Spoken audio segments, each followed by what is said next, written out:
प्रिय भक्तों, इस वीडियो में हम आपको कबीर बीजक मूल अर्थ सहित प्रथम प्रकरण रमैनी 25, 26, 27, 28 का प्रथम पाठ हम आपको हिंदी में गाकर सुनाने वाले हैं, जो आपको सुनकर काफ़ी आनंद मिलेगा।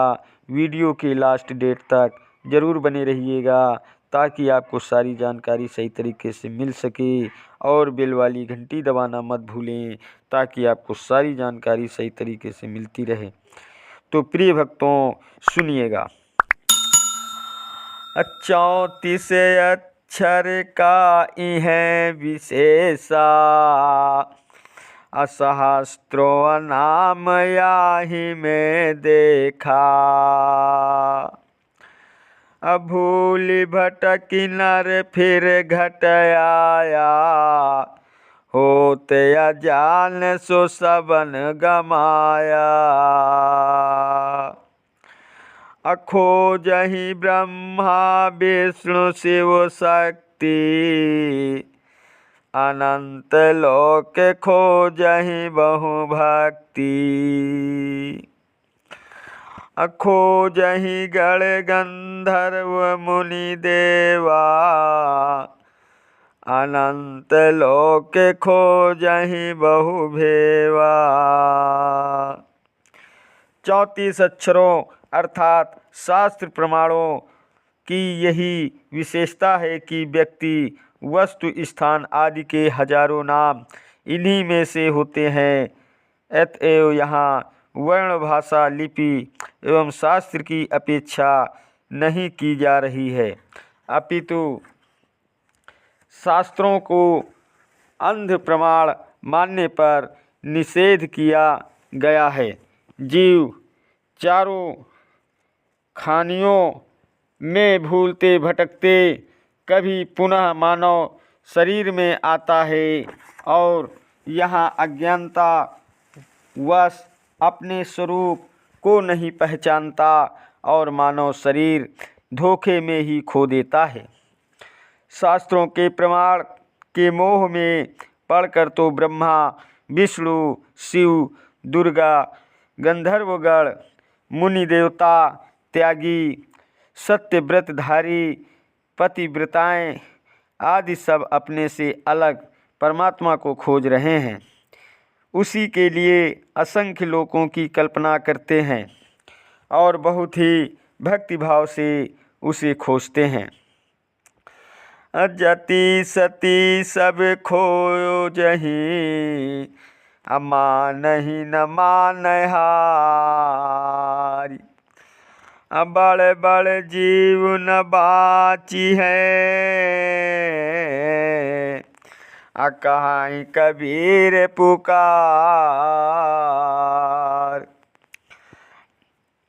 कबीरदास जी कहते हैं कि जति सती सब उसी को खोज रहे हैं और न मिलने पर हार भी नहीं मानते, और विवेक न होने से बड़े बड़े नामी ग्रामी भी इस धोखे से नहीं बचते कि परमात्मा मिलेगा। तात्पर्य यह है कि जिसे तू पूजता है और व्रत उपवास करता है, वे देव, दनुज आदि स्वयं भी किसी अज्ञात ईश्वर की खोज में लगे हैं। आपो ही करता भय कुलाला, बहु विधि बासन गढ़े कुम्हारा। अविधि ने सब कीन एक ठाऊ, अनेक जतन के बने कनाऊ। जठर अग्नि मोदीन पुजारी, अतामह आप भय प्रतिपाली।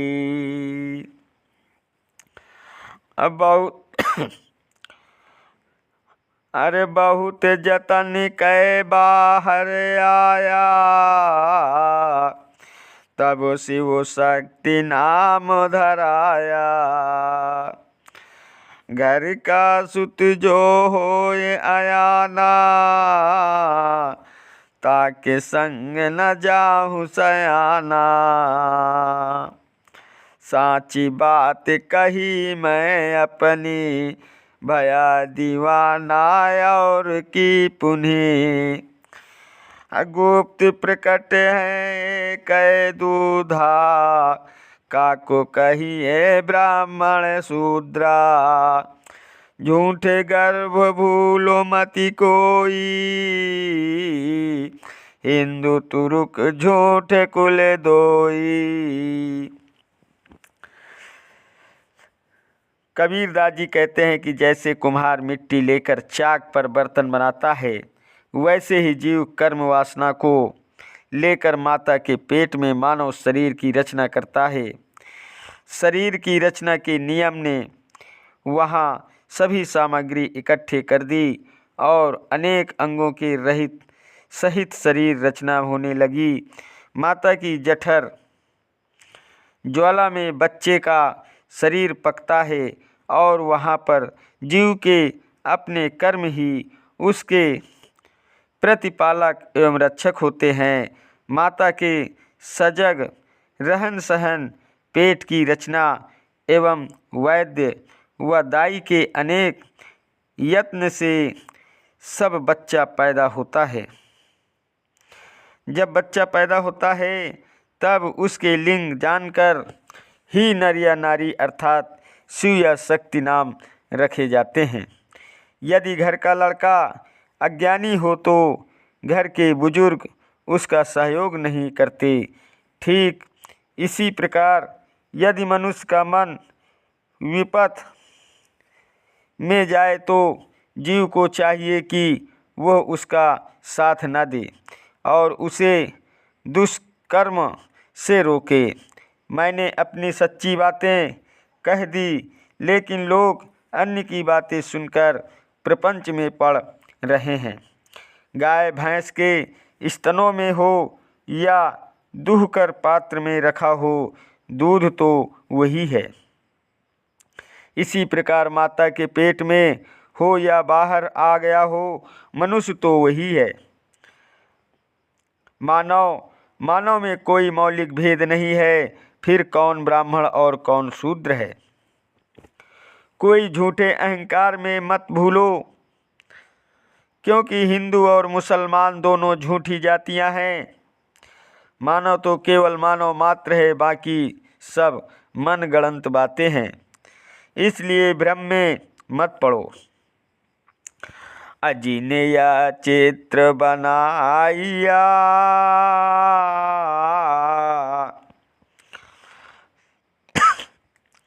और साचा सो सूत्रधारी।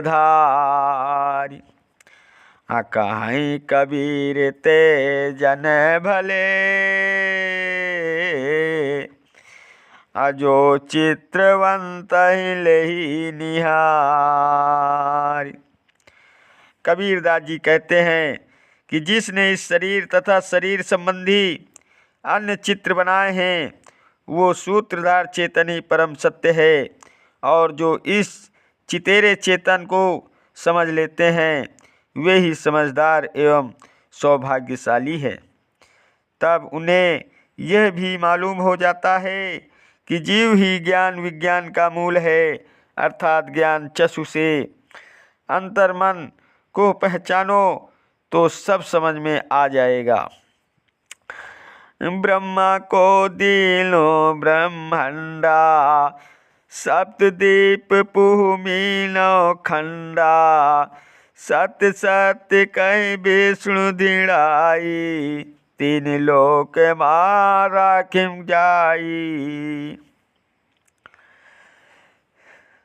लिंग रूप तब शंकर कीन्हा, धरती खील सतातन दीन्हा। तब अष्टंगी रची कुमारी, तीन लोक मोहा सब झारी। अद्वितीया नाम पार्वती को भयऊ, तप करते शंकर कह दियऊ। एक पुरुष एक है नारी, ताते रची खानी भव चारी। असरवन बरवन देव अवदासा, रज सत तम गुण धरती आकाशा।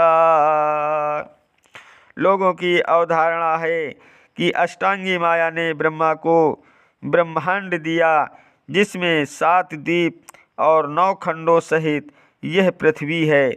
उसी ने विष्णु जी को सत्याचरण वाला और सच्चा समझकर उनको स्वर्गलोक दे दिया। इसके बाद शंकर जी ने अपना लिंग रूप बनाकर पृथ्वी में गाड़ दिया, जो कि रसातन तक चला गया। इसीलिए आद्या ने उन्हें रसातन का आधिपत्य दिया। तत्पश्चात अष्टांगी ने 3 कुमारियों की रचना की। ये क्रमशः लक्ष्मी, सरस्वती एवं सती नाम से सुविख्यात हुई। ये अपूर्व सुंदरी थी और इनके सम्मोहन में तीनों लोक विमोहित हो गए, अर्थात ब्रह्मा, विष्णु, महेश भी मोहित हो गए। आद्या अष्टांगी ने लक्ष्मी विष्णु जी को दी और सरस्वती ब्रह्मा जी को एवं सती शंकर जी को प्रदान की। परंतु दक्ष यज्ञ में प्राण विसर्जन कर सती जल मरी और तत्पश्चात पार्वती नाम से उनका पुनर्जन्म हुआ और वे घोर तपस्या कर शंकर जी यानी तपस्वी को पुनः मिली। वस्तुतः एक पुरुष कोटि एवं चेतन वर्ग है और दूसरा नारी कोटि एवं प्रकृति वर्ग है। इन्हीं से चारों खानियों का विस्तार है। संसार में प्राचीन काल से ही 4 वर्गों में क्रमशः शर्मा, वर्मा, देव और दास का उद्भव माना जाता है, अर्थात सतोगुण प्रधान व्यक्तियों को शर्मा, रजोगुण प्रधान व्यक्तियों को वर्मा, रजतन मिश्रित प्रधान व्यक्तियों को देव एवं केवल तम प्रधान व्यक्तियों को दास, शूद्र की संज्ञा पदवी दी गई।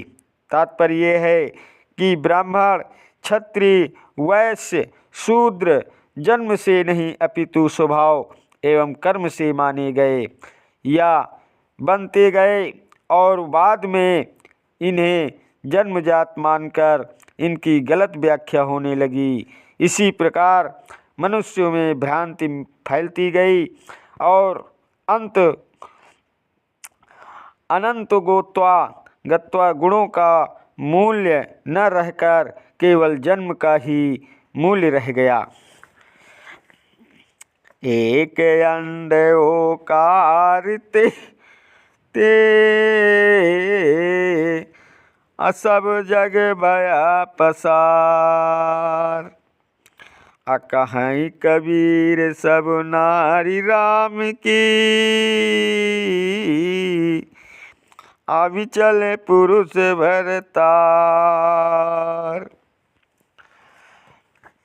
कबीरदास जी कहते हैं कि उपासक लोग ओंकार एवं प्रणव को एक ही बीज एवं अंड मानकर संसार का विस्तार कर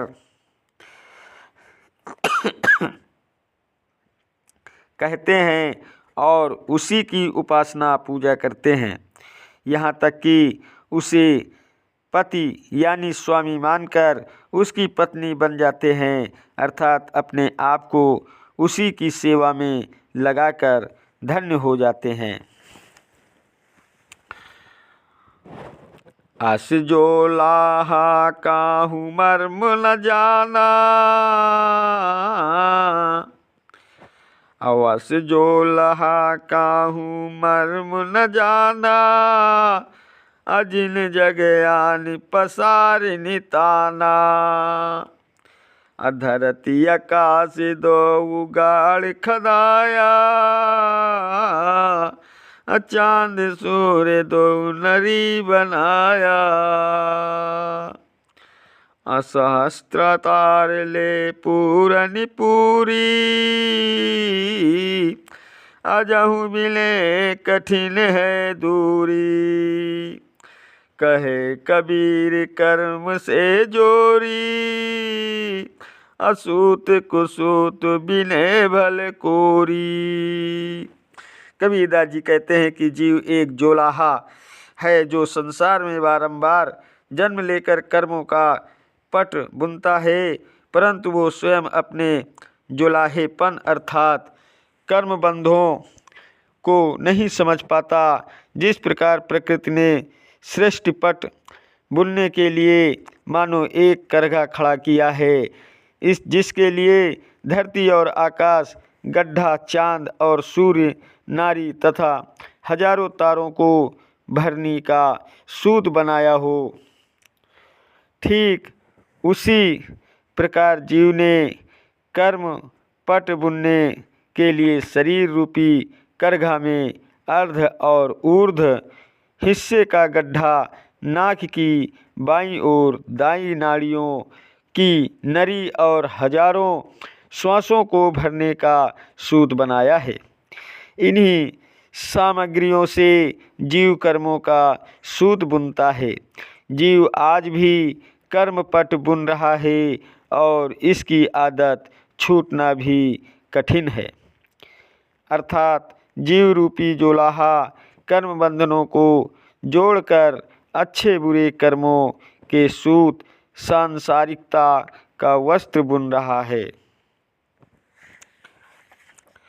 प्रिय दोस्तों, अगली वीडियो में हम आपको कुछ द्वितीय पाठ हम आपको रामायणी का द्वितीय पाठ रामायणी 29 हम आपको 30, 31 अगले वाले वीडियो में हम आपको गाकर बताएंगे। रामायणी का दूसरा पाठ। तब तक के लिए हम आपको अपनी वाणी को यहीं से विराम चाहते हैं। प्रिय दोस्तों, यह वीडियो सुनकर आपको ज़रूर अच्छा लगा होगा। यदि अच्छा लगा हो तो वीडियो लाइक, शेयर और सब्सक्राइब कीजिएगा। चैनल पर नए हैं तो बेल वाली घंटी दबाना मत भूलें, ताकि आपको इसी प्रकार की नोटिफिकेशन हमेशा मिलती रहे। धन्यवाद देता हूँ आप सभी को, मेरा यूट्यूब वीडियो देखने वाले दर्शकों को। नमस्कार दोस्तों। जय हिंद, जय भारत, वंदे मातरम, वंदे मातरम।